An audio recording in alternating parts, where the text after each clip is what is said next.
மக்களே இன்னைக்கு நம்ம வெட்டுறதுக்காக என்ன மீன் எடுத்துருக்கோம்னா, வங்கடா மீன் தான் எடுத்துருக்கோம். ஏன்னா அந்த மீன் தானே வாங்கியிருக்கோம். அப்ப அத தானே மக்களே வெட்ட முடியும். வாங்க எப்படி வெட்டலான்னு பார்ப்போம்.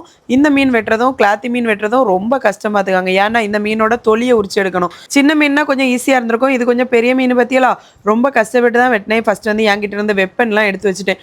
அந்தந்த டைம்ல ஓட முடியாதுல எந்தெந்த வெப்பன் எப்பப்ப தேவைப்படுதோ அப்பப்ப வெட்டிக்கலாம் அப்படின்னு சொல்லிட்டு ஃபர்ஸ்ட் வந்து கத்திரி வச்சு சைடில் உள்ளது, அப்புறமா அந்த செவிலு மாரி பட்டது எல்லாத்தையும் இது பண்ணிட்டேன்.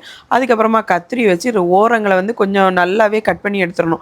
இது வந்து தொலியை உரிச்சு தான் வைக்கணும். தொலியை போட்டிங்கன்னா அப்புறமா இந்த பாம்பு தொலி மாதிரி கறியில் வந்து நிற்கும், நல்லா இருக்காது. அந்த மீனுக்குள்ளே அந்த மசாலாலாம் இறங்காது பார்த்துக்கோங்க. இந்த மீன் வாங்கினீங்கன்னா தொலியை உரிச்சு தான் எடுக்கணும். அதுக்கப்புறமா எப்பவும் போல் வெட்டி தலையில் உள்ள பூங்கொத்தெல்லாம் எடுத்துட வேண்டியதான். வயிற்றில் உள்ள குடல்லாம் எடுத்து தூர போட்டுட்டு சூப்பராக கறி வச்சு சாப்பிட வேண்டியதான். வங்கடா மீனோட டேஸ்ட் வந்து சூற மீன் டேஸ்ட் போல் இருந்துச்சு. வங்கடா மீன் நல்லா இருக்காதுன்னு சொல்லுவாங்க. நான் ஒரு மெத்தடில் கறி வச்சு நல்லா இருந்துச்சு மக்களே. வீடியோ லைக் பண்ணுங்கள், சேனலை சப்ஸ்கிரைப் பண்ணுங்கள்.